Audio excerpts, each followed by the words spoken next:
పాత అద్దం. సారా ఎప్పుడూ పాత, ప్రాచీన వస్తువుల పట్ల ఆకర్షితురాలు.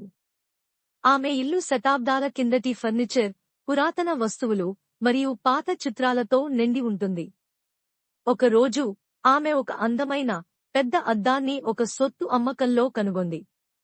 అది అద్భుతంగా తయారు చేయబడింది మరియు ఆమెను ఆకర్షిస్తోంది. ఆమె దాన్ని కొనుగోలు చేయక పగలరాలేదు మరియు తన పడకగదిలో ఉంచుకుంది.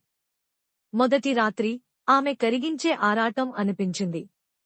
అది ఆమె ఊహ మాత్రమేనని ఆమె భావించి తిరిగి నిద్రపోయింది. కాని ప్రతి రాత్రి ఆ ఆరాటం పగుళ్ళు మరియు మరింత స్పష్టంగా మారింది. ఆ శబ్దం అద్దం నుండి వచ్చినట్లనిపించింది. ఒక రాత్రి ఆమె ధైర్యం చేసి దానిని దగ్గరగా చూసింది. అద్దంలోకి చూసినప్పుడు ప్రతిబింబం మారడం ప్రారంభించింది. ఆమె సొంత చిత్రం తగ్గిపోతుండగా అద్దంలో ఆమె వెనుక ఒక చీకటి, నీడ లాంటి రూపం కనిపించింది. భయంతో ఆమె వెంటనే తిరిగి చూసుకుంది, కాని అక్కడ ఎవరూ లేరు. ఆ రూపం అద్దంలో మాత్రమే ఉంది. ఆరాటం భయంకరమైన శబ్దాలుగా మారాయి.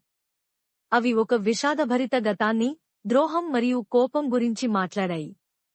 అద్దం మరో సమయం, మరో ప్రపంచానికి పోర్టల్గా ఉంది. నిస్సహాయంగా సారా అద్దాన్ని తొలగించడానికి ప్రయత్నించింది, కాని అది కదలదు. అది గోడలోకి వేరుకుని పోయినట్లుంది.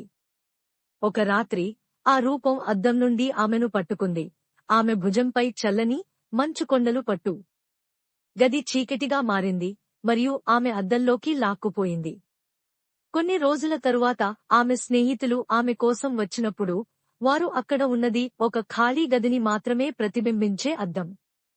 సారా కనపడలేదు. కాని కొందరు చెబుతారు, మీరు అద్దంలో దృష్టి పెట్టి చూస్తే మీరు ఆమె కళ్ళు మీకు చూసి సహాయం అడుగుతున్నట్లు కనిపిస్తాయి.